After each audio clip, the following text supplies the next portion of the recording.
Hey everyone, and welcome back to Best of the Best Movie, the podcast where we figure out once and for all which movie is the best movie of all time. And we do that by we made a bracket tournament of the 28 best movies, and we're, one by one figuring out which movie's the best. All those movies, of course, come from the MTV Movie Awards. This is all common knowledge. Everyone knows MTV. Everyone knows this. We've all agreed to this. Everyone knows MTV decides the best movies of all time. I'm Brett, joined by Dustin and Dylan. How you guys doing? Where's all your hair? Bad. Oh, it ran away. It ran away in the middle of the night. We got robbed. We got robbed of hair! Dude, did you call the police? Robbed us. Huh? Did you call the police? Yeah, we called the fashion police. The police did it.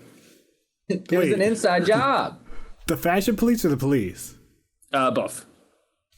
It was a joint task force. The way the camera set up, this is a view of what it looks like of us on the computer. Heck. We're hacking. We're done.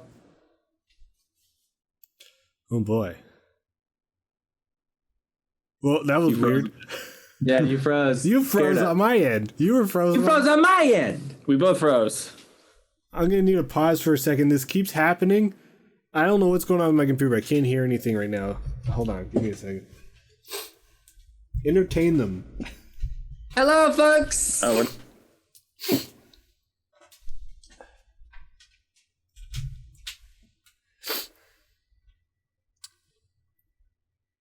Give me a haiku. Do a haiku. Hello? I don't know no haiku. I don't know no haiku. That's 6 syllables. You're done. Hello? Can you hear us? Can you hear me? Yeah, we can hear you. All right, I can hear you. Okay. Wow, that was good. Thanks for saving the podcast there. Yeah, of course. You heard all of it, and we saved it. Heard something about a haiku. So, have you guys seen any movies non-tournament related? Yes. Okay, let's get into the tournament. Yeah, you've probably seen a couple more than I have. I don't remember what I watched. We saw Host. Oh, yeah. We watched Host. What's Host? That Zoom horror movie. It was a 50-minute... special, I would say. I'd say it's a horror short film. It's not a short film, but it's not a feature length. Yeah. It's over 45 minutes. Please talk about the length of this movie more than the movie, because that's what we want to hear, baby. I don't know if you know this by now, but we're big into length these days. Especially since we have all watched the longest movies of all time. But someone's like, oh, you saw the new Batman trailer. How was it? Oh, it was like 2.5 minutes, baby. Hey, when the Snyder cut. The Dan Schneider cut of the. Oh, that's what everyone wants, right? It's just all shots of Gal Gadot's feet. But when the Snyder Cut dropped, and Dylan informed me that it was going to be released in 4 1-hour chunks, I started to cry. I was so fucking mad. It's an hour longer than one of the movies we watched today or this week. I don't know. Real quick, I know this has nothing to do with movies, actually, but I actually really liked the Snyder Cut trailer. I think I felt so bad for the editor. I'm not sure who edited that, but like, I need to make a trailer of a movie people already have seen, maybe some different visual effects or different stuff. But it's like, how do you make a trailer for a movie that's already out? And the whole Hallelujah song, I know people were ripping on it, but I thought it was funny. Just like, what were they ripping on? People don't like the song Hallelujah. Why? I don't know. People don't like it. Don't ask me. Isn't Shrek? Because of Shrek? Yeah, I think it's a Shrek meme to most people. But it's the same version from Watchmen. I thought it was funny because it's like Hallelujah, the Schneider Cut. Now you got me saying Hallelujah. Now you got me saying it. Now you got me saying it. Okay. Get the pervy Nickelodeon producer to come in and just redo that movie. You had no relation to it before. What do you think, Batman? And Batman is played by Miranda Cosgrove. I don't know, baby. I kind of want to see that Weinstein cut of that movie, right? The Spacey cut. Can we get a cut with Kevin Spacey playing Batman and Bill Cosby playing Superman? I don't think you understand this. I want them to edit the movies. I don't want them to be in it. I want them to learn Final Cut. I want them to learn how to work in editing bay. I don't think Zack Snyder is putting himself in the movie. I don't think Kevin Spacey's ever edited a film, ever edited anything. Back to the movie we saw. Host. He edited the definition of consent. Oh, that sucks. I hate that he did that. So Host is like, it's a Zoom horror. So you've heard of it. It occupies the same amount of time as a free group Zoom call. You haven't heard of it? No, I don't know what you're talking about. I've seen. It's like Unfriended. Movies called it's basically Unfriended, the Skype horror movie, but it's with Zoom. It's basically just like Paranormal Activity. There's like 10 jump scares. You'd hate it. Yeah, it's very similar, like Searching. Searching's super good. They even do the spoiler alert: the Paranormal Activity 2 kitchen bust open scene 2 times. Whoa!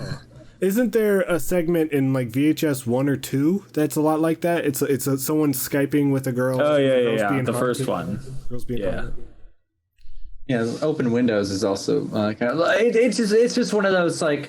Oh, you're watching the Zoom call, and it's very interesting that there seems to be like a director or someone else viewing it. And I don't know. It was, for 50 minutes, it was pretty good. I thought they you did have a to good subscribe job. to Shudder, which is where they lost me. But luckily, someone else had Shudder, so steal it for a minute.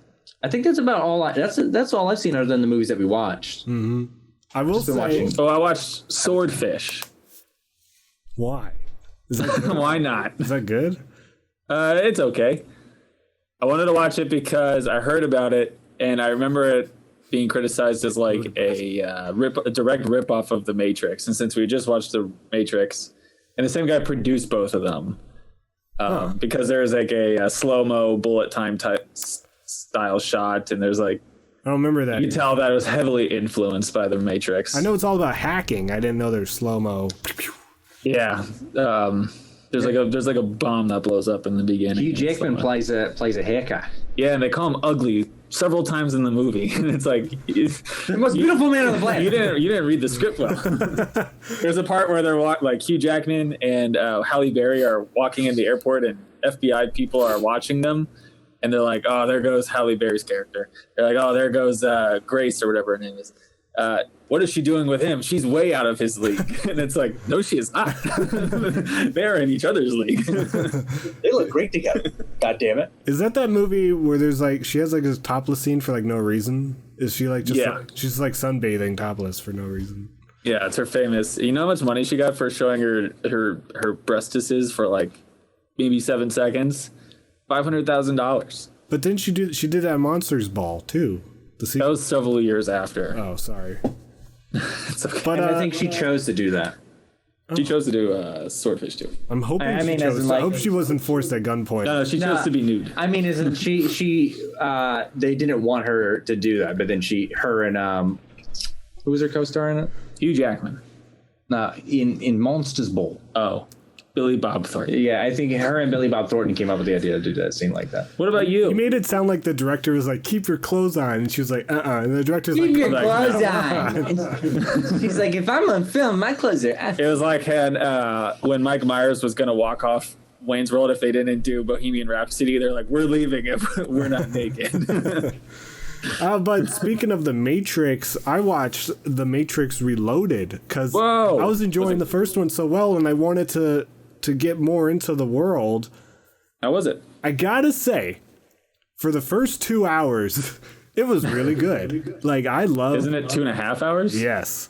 Oh. I love the first 2 hours. Like, there's tons of action scenes. Like, they ramped up the action scenes. Like, the 2 I remember were the Mr. Smith and the highway scene. But boy, I remember the highway scene being cool. But boy, oh boy, there's a lot more, and they're all really cool.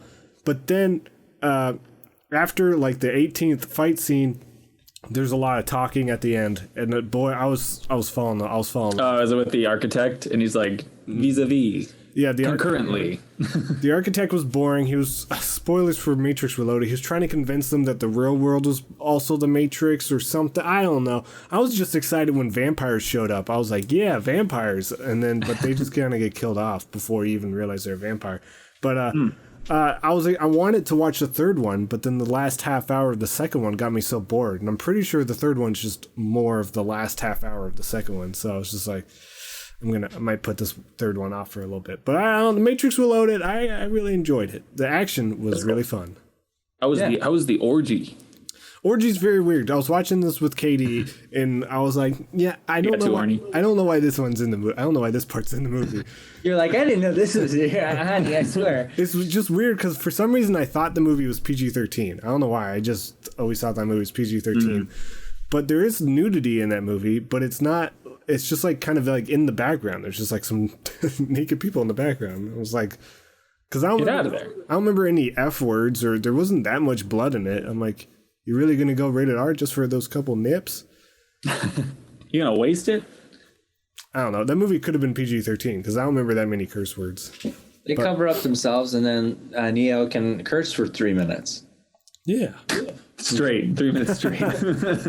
Actually, the whole part with the architect is probably where there's the most cursing, when there's all those TVs behind him.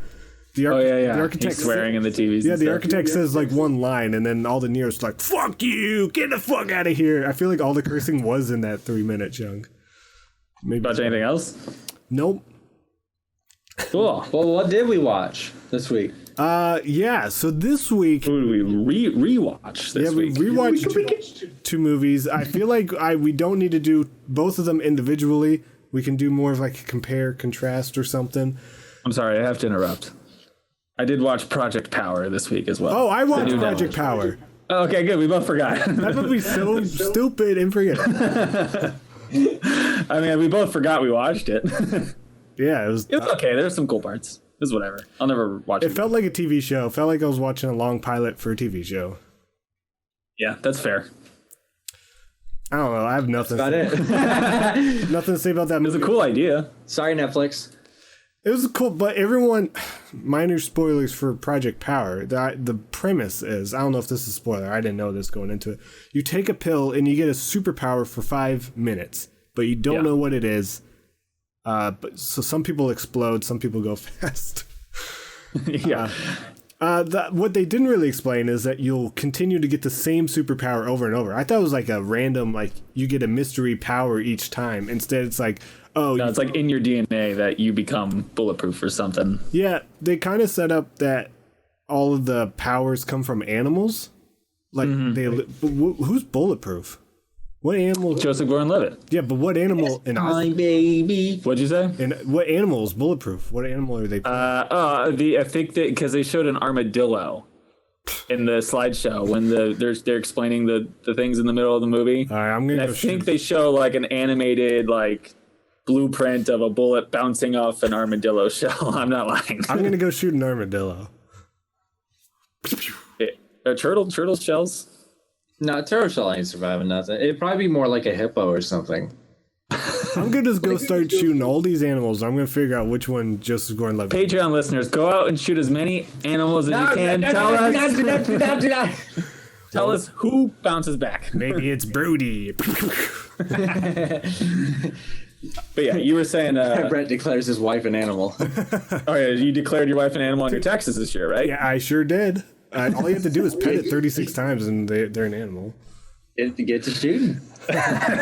Aren't we all animals? Okay, so the justification before murder. Hey, aren't we all animals? The movie that beat Wedding Crashers. Remember, this movie is better than Wedding Crashers. Yeah. Avengers Endgame and the movie that beat Twilight Saga New Moon. Pirates of the Caribbean, Dead Man's Chest. So I didn't know if watched both of these movies in full again. Did you do it back to back? No, I couldn't do that to myself. I did it 2 nights in a row. If you want to point at a certain movie and talk about that for a little bit, we can. But we've done that. Yeah, it's gonna be a different structure from other ones because not only have we watched both of these movies so far, but we've also discussed. Both of these. So, I do want to say, I started Pirates of the Caribbean Dead Man's Chest, and I was really worried. I was like, oh boy, this is going to be a slog. And I got to say, at the beginning, it was a little bit of a slog. But then it kind of got fun for a while. And then after the wheel scene, it was a huge slog. So I was like... Similarly, Brett, I also found it growing on me a bit when I was rewatching it. Since I knew what I was getting into... And I was like mentally prepared for like so much confusing bullshit. By the time I got to like the fun stuff, I was like, you know what, that was kind of worth it. It is. But we had a funny observation while watching. Did you write it down? No, but we were kind of joking around, and we came to the idea that Davy Jones, right? It's Davy Jones? Mm-hmm. Davy Jones, it has like an MLM going on. That's right. That's what because he's like not. And for those who don't know, an MLM is a multi-level marketing. So it's basically like your Mary Kay's. It's like a pyramid scheme. Upwares. Huh? It's like a pyramid scheme. Pyramid scheme. So he's the only way Jack's going to be able to get anything out of it is like he's got to go get 100 other people. Yeah. And then when they show up, he's going to be like, all right, you want more souls? Yeah, I'm going to need 100 more souls. And it's like, holy shit, this guy's just getting souls. Trickle up souls here. Okay, well, here's the little thing that. So this morning, I was listening to a song called "The Devil Went Down to Georgia." Never heard of it. Never what? And by the way, there's a funny line in it where he says the devil was in a bind and way behind, and looking for a soul to steal, which makes me believe the devil has a boss and has like a quota. Is like, man, I need 20 souls by Tuesday. Yeah. But it also made me think about like, so why does the devil need souls in the first place? I feel like there's souls coming in pretty nonstop in hell. I feel like a bunch of people. Yeah, it's a never-ending supply. So why is he stealing souls? Which makes me think about Davy Jones. It's like, why does he need these souls? Is it just like a, hey, I got you, and that feel like power, that feels good? Or like, what does he do? What does Davy Jones do? Yeah, what does he need these people for? What's he doing? A question that I can have for most of the characters in this movie. He just roams the seas fucking up people. That's the reason they wanted the 100 is because Jack was able to negotiate that his soul was worth 100 other souls. I get the whole thing with Jack, but I don't know what his job is, what his point of being. I guess some people can just be bad. He is a pirate. I get it, pirates are bad, but like it seems like you're gonna get a little crowded on that ship especially if you're pulling in 100 people. I think he was giving Jack an impossible task, but I think because they did establish that the longer you're there, the more you become like a mollusk, like that one guy who lived on the. So I assume that like every 20 or so years, he's got like 3 or 4 crewmates that are like, okay, well now they're gum on the sides of the fucking ship. I guess I need a new shark man. So he needs people to keep his ship alive. Yeah, because it is interesting because he recruited 3 people with the same time as Will. Yeah. So it's like there were 3 recruits, but it looked like Bill might have been the last recruit before that, his father, because he was the least malformed, and he was also the one that we know was the most recent because he obviously died. What was it?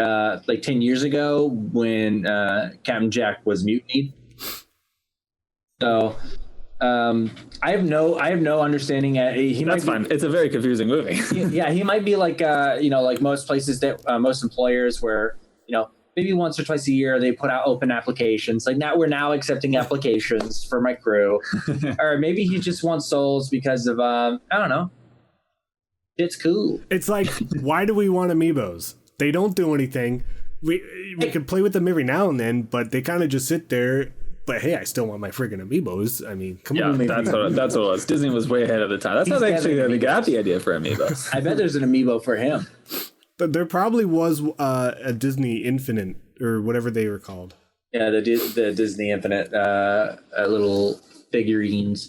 Anyway, Davy Jones is fucking dumb. But you guys are like, hey, this movie kind of grew on me. This was like grinding my feet through glass, man. I fucking hated every minute of the movie. You know what? It was like being a child and watching colors flash in front of my face. I was like, I don't care what's happening. I started to understand it a little more as it went on, but I texted you, Brett. My girlfriend was watching it with me, and she brought up an interesting point, which was why have she didn't say this exactly, but she made this idea where it's like, why even have the key, the map to the key, then you go to the key, then you use the key to go to the box, and then you use the heart to pay off the colonizers or whatever. And it's like, why not just skip the whole picture of the key?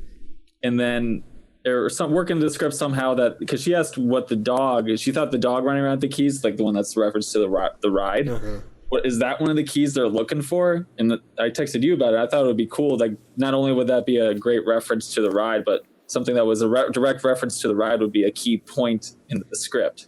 Well, they could change it around to make it so it wasn't a bunch of pirates trying to hunt down a dog, but it could be like a neat little twist, like, oh, the key's right there the whole time with that dog. I feel like we should rewatch the first one because I'm pretty sure that dog does play a bigger part in the first movie. Oh, really? Okay. I don't know. I mean, the dog was with the two bad guys, so I think the dog play. I forget the first movie, but I mean, I know Jack gets the key from the dog at some point. I thought the key was just for handcuffs, right? I don't freaking know. It should be the jail cell keys, but I don't know. Yeah. That's what I meant. It is crazy. It is crazy though, watching this movie and being like, this is supposed to be a kids movie. I know, it's like it's bonkers. Not only is it so confusing, but so violent. You see, guys, I get plucked out at the beginning. I'm not like, they don't cut away and you just hear him scream. You see it happen, and you see that guy getting dragged away in his bloody feet. I'm like, what the heck is happening? It's like the second scene. Yeah, that's how the movie starts. The movie starts with this depressing ass wedding being canceled by an arrest. And I'm like, and the kids are just like, yay! I love it, Jack Sparrow. Also, they shouldn't have been getting married in that rain. I mean, postpone it to tomorrow. I'm pretty sure the rain came on. Like, they weren't like, oh, it's raining, let's start this wedding. Like, it's interesting. I don't know if it works for the benefit of the movie, but it's interesting. I find that like all this is going on in the backdrop of like European colonization, and it's funny that like these high admiral military people have to be like, we got to deal with Davy Jones. I need that heart in order to like get this trade route going. Hey, the East India Trading Company needs Davy Jones' heart. Yeah, it's very funny. They want his heart because whoever has the heart controls the sea. I guess Davy Jones controls the sea. Is it specifically the Kraken? Is that what they want? I think if you could, I think with Davy Jones' heart, you control Davy Jones and the Kraken. I don't think they were 100% clear. And then if you have control over those guys, then it's like, oh, well, you don't want to work with the East India Trading Company, then fuck your ship. Right. Your ship's done. Oh, that's true. They used the Kraken to take out business rivals. Yeah. Which, I mean, that's 100% what you were probably thinking. The Kraken is super inconsistent in this movie, and it's annoying because I agree. The first time it strikes, it takes a second. It's just crank. It just sucks the boat down and is like creep. Well, the second one with a couple of the main characters. It's a little slower. It lets them get away. And the third one, it takes its time. It's just like, all right, this is my third time. I'm going slow here. I know how many main characters are on this ship. I'll be slow about it. I think these movies wouldn't be shit without the director, Gore Verbinski, the guy who directed The Ring, and I think he had such like a strong, cool vision with such like that I think if it was like a boring director, that these movies would not be. I think Johnny Depp could carry it, but I think as far as like the quality of it, I think it's really in the direction. Yeah, because the way this movie looks is so good. I wish it just had a simpler script. I wish it would just be like, oh, Davy Jones is bad guy. He kidnapped Keira Knightley. We gotta get her back or something. I don't know. Yeah. I have no idea. And I know we complain, or at least I do, in movies where it's like big CGI bad man. You have to fight him. There's a nice middle ground where it's like you can have characters and actual issues and a good plot and script without it being so complicated, especially if it's marketed towards families and children. I will say I did find a brand new appreciation for Bill Turner, the biggest dumbest motherfucker in this movie, who's just like the whole time he's just like, oh wait, what, Will? What's the plan?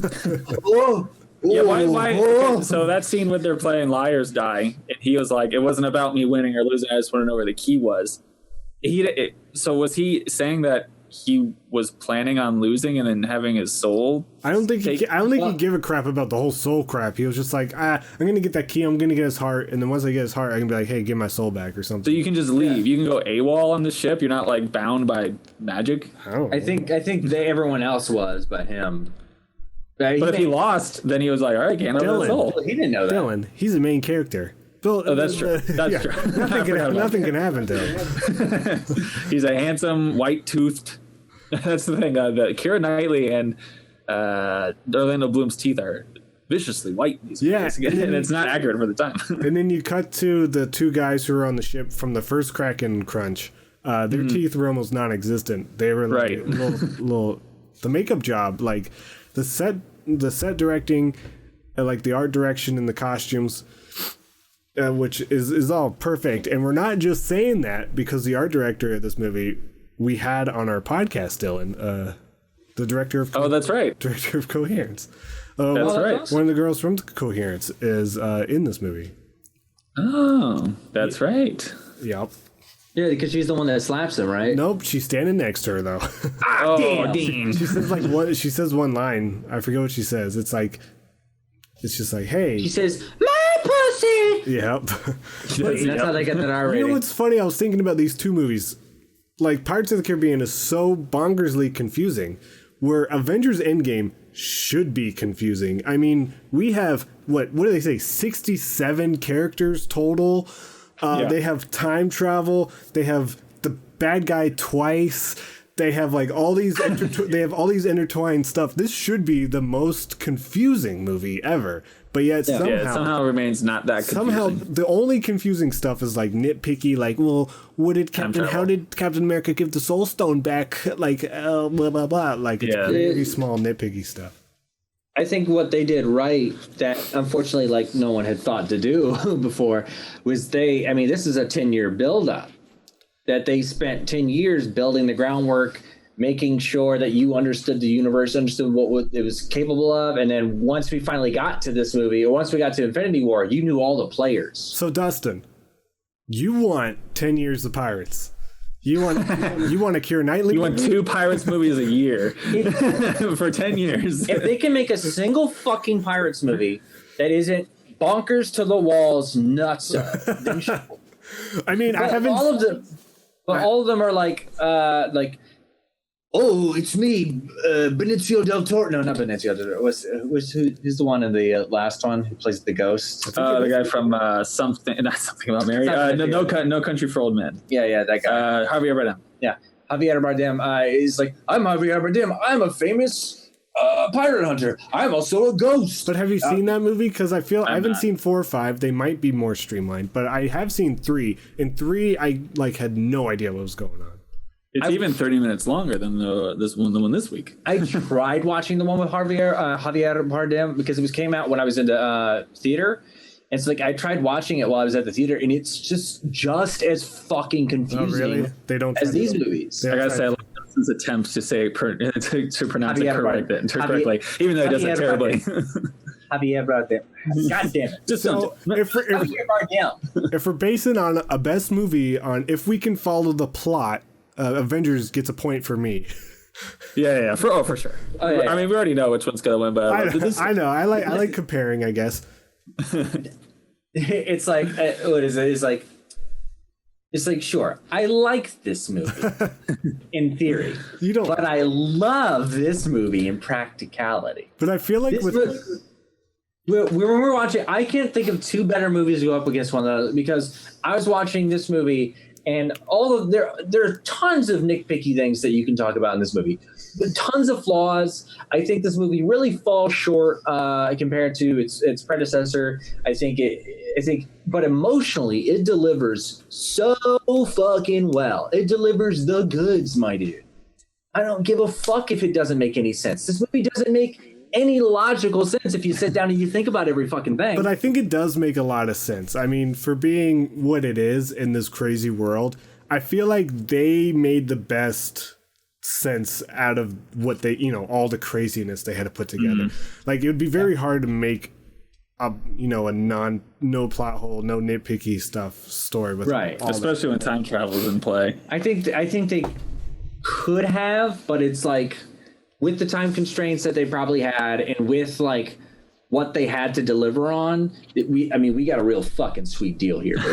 This is like, how often in a series of films are the last films the best films? Austin Powers. The Austin Powers. Avengers 3 and 4 are better than 1 and 2. Harry Potter. James Bond.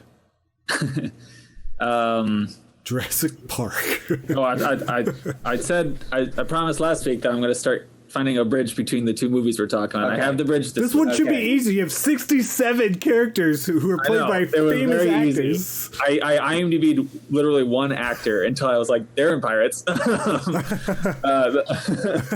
It was in 2013, Mark Ruffalo and Keira Knightley were in a movie called Begin Again.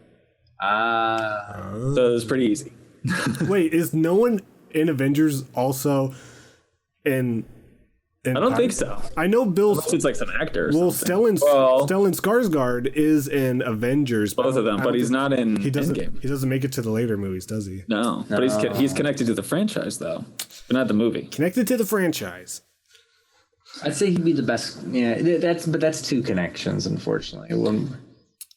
Kind of that. Three connections. I didn't want to go deeper, but I mean, yeah, watching it this time was probably my favorite time watching it. First time watching, I was very critical because I just like absolutely loved Infinity War. I find that movie to be like so perfect, whereas I thought, and did everything right. Whereas I thought Endgame was like, well, why did they do this? That doesn't make much sense. I wish they did this with Captain America. And then the times after that were kind of like more or less the same. But I think watching it this time, which is my fourth time probably, I was like, hell yeah, dude, I'm in on this ride. I'm not questioning anything. This is fun. I gotta be honest. I mean, as much as I think Infinity War should have won Best Movie at the MTV Movie Awards, it's hard to compare them. In my eyes, they are like. I'm playing Pokemon right now, so I'm gonna have to compare it. It's like, you know how Okay. a Pokemon game comes out in twos. That's how I feel like with this movie. They're not better than each other. They're just like, where this movie has this thing, this movie's got this thing. Where this movie's got this thing. Because, I mean, I love, when Spider-Man, spoiler for Infinity War, I love when Spider-Man meets up with Guardians and Doctor Strange and them Yeah, all. it's fantastic. And then, so you're like seeing them come together for like the first time. Like the movies are colliding other than just like the main Avengers. And that's very exciting. And this one, you take it a step further with the time travel. It's just so exciting to see them go back to the first Guardians because that's such a favorite movie for me. And then coming back after watching the Avengers and liking it a lot more and seeing them go to the circle scene, I was pretty pumped for that. And I gotta say, Avengers Endgame is extremely funny. Like, I've seen this movie like 4 times now, and I keep cracking out laughing at certain jokes. Some funny parts. Some jokes just get to me so hard. Like what?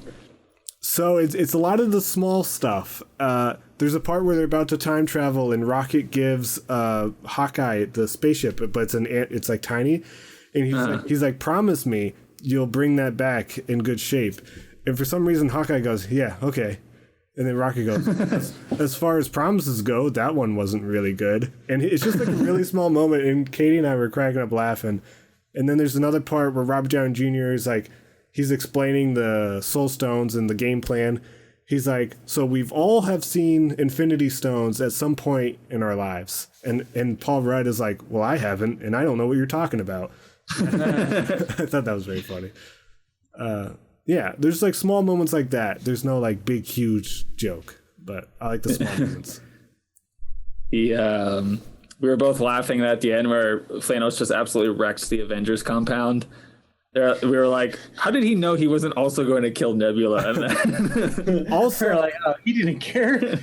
but as much as we rip on pirates with the main characters not dying, that is pretty crazy that the whole building explodes and not one Avenger bites the dust. I mean, even Hawkeye, no one even like breaks a leg. Even Hawkeye, who has like no powers other than like he can aim pretty good, like he's fine, and he happens to land right next to the gauntlet. Yeah, I was so worried. Thanos like blows up the building. And he's like, "Go get the gauntlet." I'm like, "How are you supposed to find it in this thing?" Yeah, good luck. Yeah, I feel like the call between him and Nebula is like, it's like, Father, now that you're through, he's like, yeah, you might want to get out of there. He didn't care. He was gonna wreck her. I'm about to fuck that place up. and then after she's like, hey, you almost got me. He's like, yeah, bring me the gauntlet. I just picture it'd be funnier if he blows the place up and he's like, bring me the gauntlet, and then his army is just like shuffling through dirt. Like, hey, it would have been easier if he just kind of didn't blow up this place. Maybe we just would have ran in and murked them, And then Gamora's like, he blew up that building. I am going to be good now. Yeah. And then she just disappears, right? Gamora, her and Nebula run off. Yeah, but we don't see them run off, do we? No. It just happens. Yeah, that's kind of a bummer. kind of weird. Yeah, her and Nebula help kill other Nebula, and then that's it. Then they meet Peter. Yeah. That's them, last. And then Nebula's on the ship. She's on the Nebula's not. Yes, she is. It's just the Guardians. No, she suggests she's part of the Guardians now, and she suggests that they use knives to fight each other. That's Mantis. You're talking I thought that was Drax. Oh, is it Mantis? No, I'm pretty sure. I thought that was Drax, and then Mantis is like. Okay, even if Nebula's on there, Gamora is obviously not because he's searching for her at the end of the movie. I'm 1,000% sure that Nebula is on the ship. Okay, well then that is weird. Why did she just go? Okay, bye. Like in a world in a time where she knows no one. I don't know, but that's. I wish they would have just shown her like run away or something. That's what Quill is like. This is crazy. Yeah, she just goes. Maybe she just got like, I'm assuming Doctor Strange had to do all those portals again to get everyone home. I wonder if she just walked through the wrong one. Like, oh, all right. Oh shit, I'm in Wakanda. I don't think there's. I could watch this movie 100 times, and I think with Captain America catching Thor's hammer and the to the left with the portals opening up, will never get old. I asked this about Wedding Crashers, but is there a moment in Pirates of the Caribbean Dead Man's Chest that's as exciting as when Captain America catches the hammer? There's not many moments in cinema that are as exciting as that. I gotta ask. I hate, and I don't know if we talked about this last time, but I think I generally hate it when like people like clap in movie theaters and like cheer and stuff. But I think I was for that moment, it's like cheer, clap, go woohoo. Go woohoo. It's earned. Go woohoo, go boohoo. Yeah, no, I don't think there's a single moment in that movie. I mean, the whale scene is probably the only thing that comes relatively. But that's not like woo. Yeah. Probably when the music starts playing. And I'm like, yeah. I don't. It's funny. I think the marketing, and I think like being like younger when these movies came out. I think I've been brainwashed to like whenever that music starts playing, I'm like, hell yeah! It is exciting as music. It's good music. So finally, when rewatching this movie, I think I finally came to the conclusion I don't like Tom Holland's Spider-Man. Oh!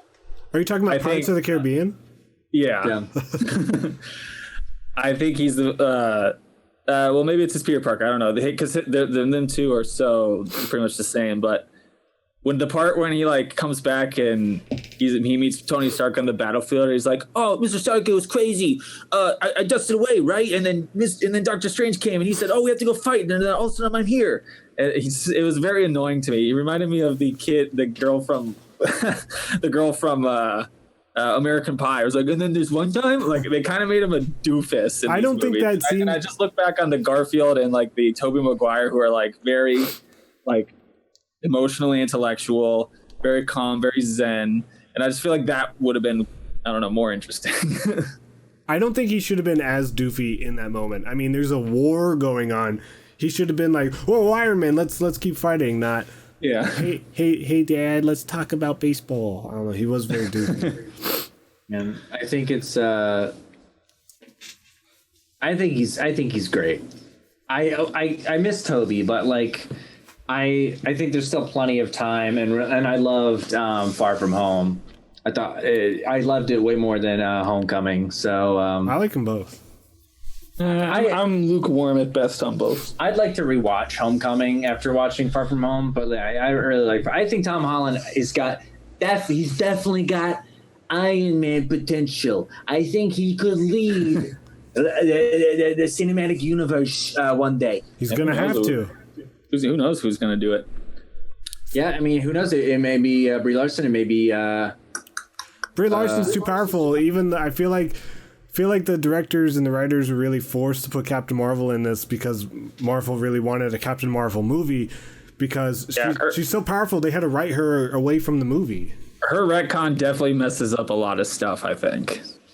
Not ruins anything, but like we talked about Avengers, it's like, but why didn't you call? It's like power scaling. It's once she enters the game, it's like, well, now everyone has to be so strong that they could possibly fight her. It's like, it was like that one scene where the female power where she gets a gauntlet, and they're like, well, how are you gonna get this over here? And then all the women go, with help, and we're like, I don't think she don't need help. She doesn't need your help. She doesn't need anyone's help. If anything, you guys are gonna get in the way. It's too many cooks in the kitchen. As cool as I think the Wasp is, I feel like you're really cool, Wasp, but I think Captain Marvel's got this one.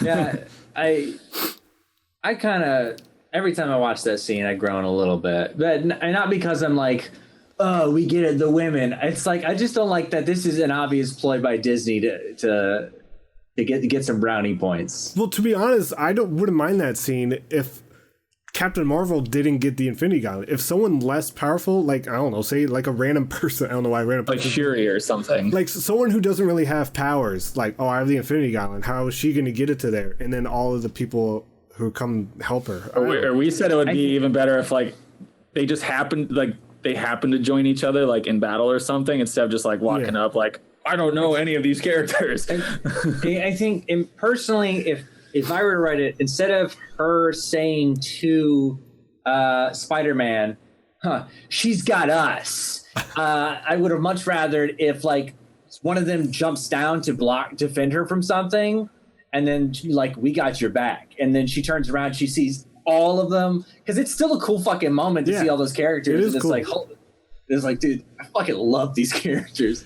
Also, fucking Scarlet Witch could have taken them all by herself. Yeah, that's true. Yeah, that scene where she was taking on Thanos, because she only lost because Thanos pushed out and was like, hey, rain fire on him. Like, if he didn't do that, Scarlet Witch would have defeated Thanos. It was crazy. If she just would have like had the foresight to be like, I'm gonna squish his brains, and just like he would have been donezo, but she wanted to take delight in his death. So which is that's typical. That makes sense. It's understandable because of all the pain. I mean, with that, he had that killer line where she's like, you took it, and he's just like, I don't even know who you are. That was such a cool like. Bro. It's like that scene in Mad Men where they run a lawnmower over some guy's foot. Huh? Where they run a lawnmower over some guy's foot? Yeah, just like that scene. No, there's a scene in Mad Men where one of like the young intern copywriter dudes is in an elevator with Don Draper, and he like kind of confronts him, calling him, he's like, I think you're a real asshole or something. And Don Draper just goes, I don't even think about you at all. But he says, I think you're a huge asshole. And then he says, I don't even think about you at all. it's pretty cool and awesome. Yeah, it's I'm gonna remember that. But speaking of that big female together moment, what made me laugh was just before that, they needed another time machine or something, right? They needed Ant-Man to do something to get the in the portal in the van, to get the van working again. And then Wasp is like here, and she's like, I got it for you, Cap. Like, she pulls a line from Ant-Man and Wasp, so that was very cool. But then right after that, she's a part of the female togetherness, so she was kind of like, hey, Ant-Man, fuck you. There's a couple of times I noticed probably watching that battle where it's like the scene geography is a little off. So there's that scene where a few moments like that, I can't remember exactly, where it's like, oh, this person being here and then being here doesn't necessarily add up. I'm sure it's hard, but yeah, very hard. Especially, it's like, how are you going to lay out just like a big grass field outside of the Avengers? But there's the part where, but right before the on your left, when the portals open up and he restraps and he goes up and he's like stands up to the huge army, he says something. Thanos says something to Captain America. He's like, this has never been personal, but it is now. And then it shows that shot of him facing off, and Thanos is about, I don't know, 100 feet away. It's like, what? I didn't hear you. But it was a bit of a bummer to see Thor, Captain America, and Iron Man lose to Thanos, because I feel like they don't build Thanos up enough. They don't show how strong he is that often. I know they show him beat the Hulk in the first movie, and that's pretty crazy. But the Hulk, like one Hulk versus Iron Man, Thor, like Thor's a god. I mean, I don't know what Thanos is. Maybe he's a god, but he's a Titan, I believe. I think that I used to be upset that like, oh, so Thanos good now. But it's like Thor is fat. He's like out of shape. That's true. He can't fight at his fullest capacity. Cap is a fucking human. And then he's a superhuman. Yeah, he's superhuman, but he's human. And then Iron Man, he does have an advanced suit. and like his suit's possibly better than it was before when he was giving Cap a little bit of giving Thanos a little bit of trouble. But Thanos is just like, this is also a Thanos that is not surprised, because like he gets hit by Thor's axe out of nowhere in the first movie. Like that's the first time anyone gets a hit on him. And then, I mean, other than Thor, other than the fight on Titan, but it's that fight also, they surprised him. So it's like, I think he's always been a dominant power, and I think he's always been capable of fighting these three people. Right. We noticed watching it, I think you said something that I think we both noticed for the first time, that when he catches Stormbreaker, like Thanos kind of catches it too. Yeah. Oh yeah. And he holds on to it. So like he's definitely like a powerful man. It should he's worthy enough to hold it, or he's just strong enough to even yield it with somewhat a semblance of control. I got to give a point to Pirates here. Do it. At no point in Pirates did a CGI suit just wrap around someone's body like Captain Jack's hat doesn't just nanobot turn into a hat. You haven't seen the fourth one, have you? I hate It's funny. I hate the nanobots so much. It ruins the movie. Funny, because of you have to blame Pirates of the Caribbean 2, Dead Man's Chest, for the nanobots. What do you mean? Huh? What do you mean? So it's the same. Explain yourself. It's the same company that did the special Oh, effects. shut up. I'm not talking about that. Well, give me a second. And they said that because of what they did for Dead Man's Chest, the special rig, special technology they had to set up to be able to map it so that way Bill Nye and the rest of the crew could move without being covered in mocap suits. Right. They were able to take that and use it for Infinity War. Well, that's about. I think Robert Downey Jr. just didn't want to wear that suit anymore. I mean, I'm sure they're. He's like, I'm the highest paid actor. Do what I say. Practically, I get it. For filmmaking, I get it. But it was super cool to go back to the first Avengers and to see people put on helmets, and you're just kind of like, yeah. And this one, it's just like the whole suit just wraps around them, and when they take it off, they're just in their normal clothes. It doesn't matter what they're wearing; the suit just wraps. It's a little boring. I hope they kind of go back. They will never. Why would they? Well, Robert Downey Jr. is not in it anymore. But now it's so cheap. It's still just so cheap. I don't think it's just a Robert Downey Jr. thing. I think it started like that. That's my theory. Yeah, I would like to see more of like Black in Civil War. They have Black Panther in the suit sometimes. Yeah, and I would like to see that more.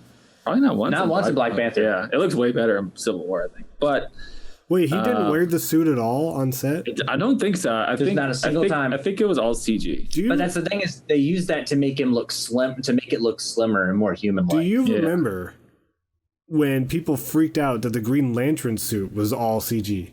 Remember like people were like, "What? That's awful!" Like when they announced that the whole suit would be CGI. I think it's because it didn't fit in that world. Whereas, like in the Marvel world, it somehow works. And I think it's 100% just because the technology wasn't there yet.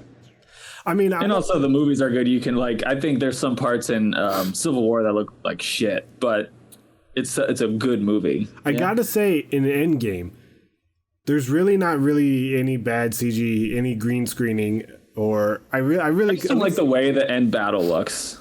It's like brown and gray, whereas like the end battle in Infinity War is like on Wakanda and it's like lush and vibrant. I just think it's way cooler. But I'm saying the actual chroma keying, the actual visual effects, I see. There wasn't any of that. I didn't find any of that. There's the scale of this movie is so crazy.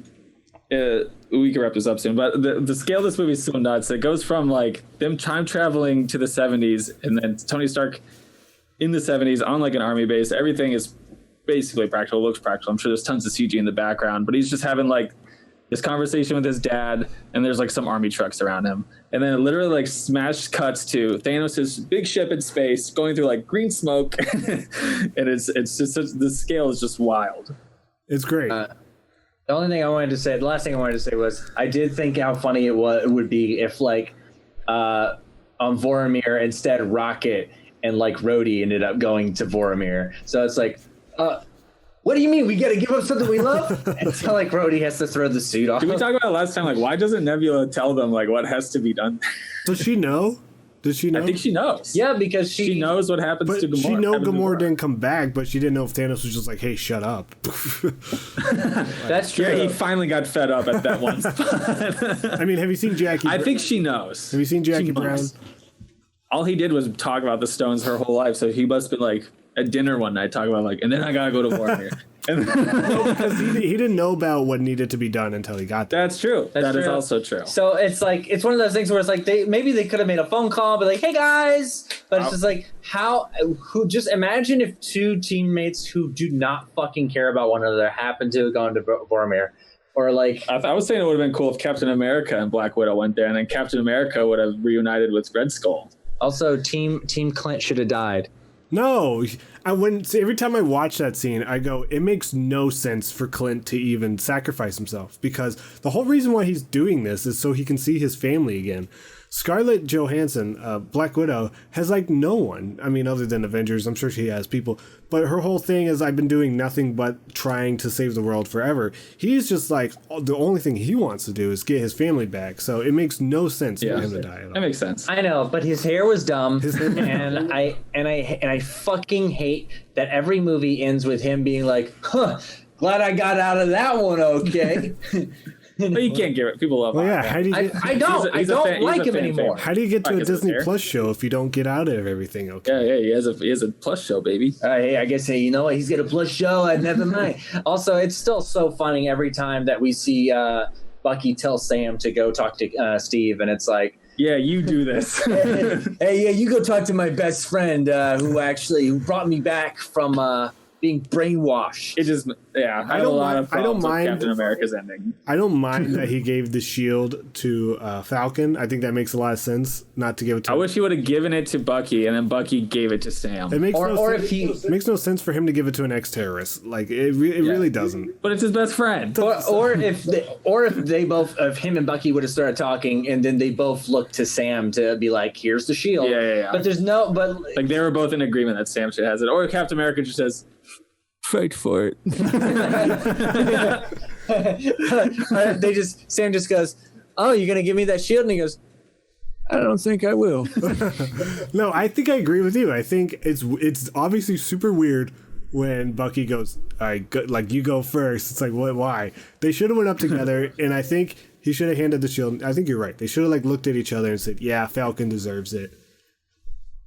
What if they just would have held him down and took his blood? It's like, we need that super serum blood, bitch. I mean, I guess. Although Bucky has it too, technically. I guess it could have ended comedically where he gives a shield to both of them, and they're both kind of holding on to it, being like, like, I want it more. Oh yeah. Maybe to show that's good. It wouldn't be as concluding, I guess. It wouldn't be like, oh, that's fine. But they were going for emotionals. One thing, I think.